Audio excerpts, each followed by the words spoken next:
Today we're gonna make a quick sinigang with pork that you will love. It's super quick, super easy. My Filipino wife loves it, and it is basically throw everything you got in there, whatever you like, and enjoy it super, super quick as opposed to waiting hours to get it done.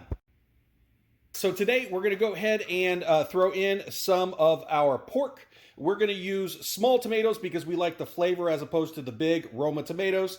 We got garlic. We got a happy onion here. We also have some long beans and some bok choy. Now, at the end of the process, you can use either spinach or you could use the little green leafy tree vegetable that is like spinach that they have in the Philippines. We don't have either one of those today, so we're just gonna be using the bok choy. But like I said, you can use whatever you like. You could also put taro root or potatoes in there. We don't have any taro root on hand, so today we're gonna work with what we got and show you how to make it quick and easy. So we chopped up our meat in about 1.5 inch cubes. We put 6 pounds of meat because our son doesn't really like too many vegetables, but usually people put around 2 or 3 pounds of meat. We have 6 in there chopped up, ready to go. Now we're gonna go ahead and hit the power. We're going to go ahead and put it on sear saute, and we're going to click start. And while this is heating up, we're going to go ahead and cover it with water to go ahead and get the scum off.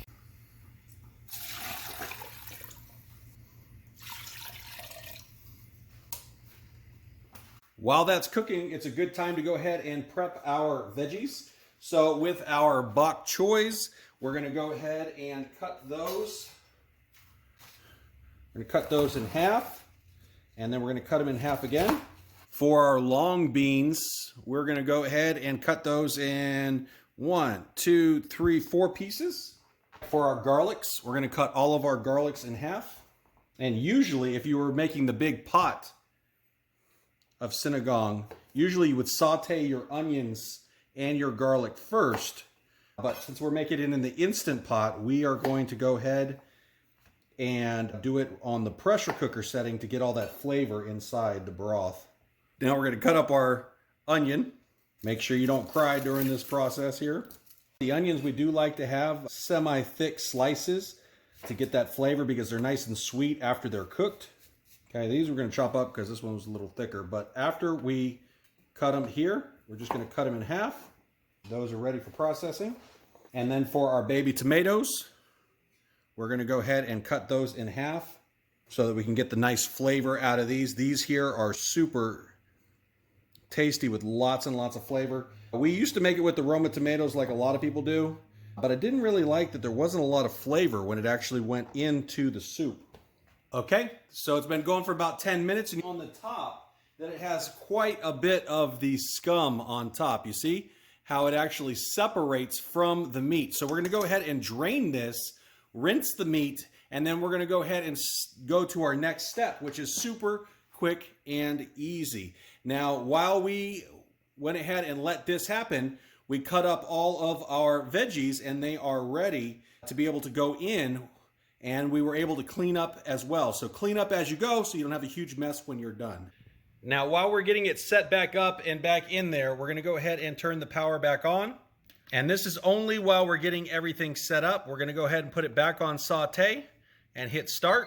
And we're going to go ahead and let it saute while we put the water and the ingredients back inside. While it's heating back up, we're going to go ahead and throw our onions and our garlic in there. Make sure that those are going to get cooked up real good. And many people would want to put their bok choy in the last part. I like to make sure to cook this down real good. So we're going to go ahead and put it in during the cooking process. And now we're going to go ahead and fill this with water. Some people also in this step will put their tomatoes. I like to put them towards the end so that I can get more of that flavor out. But this is how we're going to do it today. And you want to make sure that all your stuff in here is covered while it is cooking. So we want to make sure that it is covered and it is ready to go. And we have a little bit of room in here, so as it pressurizes it, it will raise a little bit. We're going to go ahead and turn off the power. We're going to come back up to the top, put on our pressure lid. We're going to turn the seal to the seal section.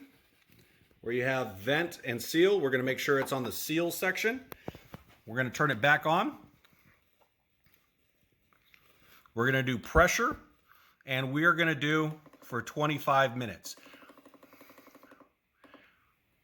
And this is going to do the heating up process, and then 25 minutes of cooking as well. And then we're going to click start. When this is open and done, we're going to go ahead and put in our beans and our tomatoes. Your time's ended. You come up to the seal and you go vent. You let it vent until this little tab goes down, and then we can open it. We are ready to get this party started. We're going to hit power. We're going to come back to it. Power. We're going to hit sear saute and start. And now while it is doing that, we are going to come back and we're going to go ahead and add our favorite friends. Now, most people suggest just 1 pack. We like to add 2 packs here in the house because our family likes it super sour. So we're going to go ahead and add this now.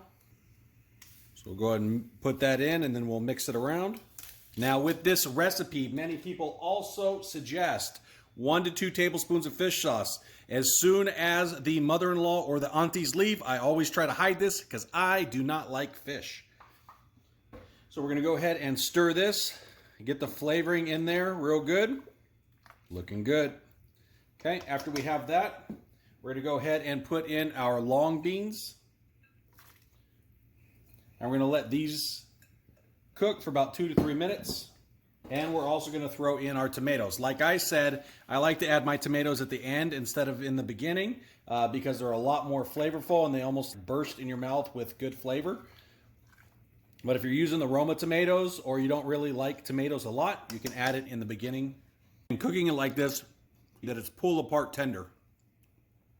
Now this is ready to serve with some rice in a bowl.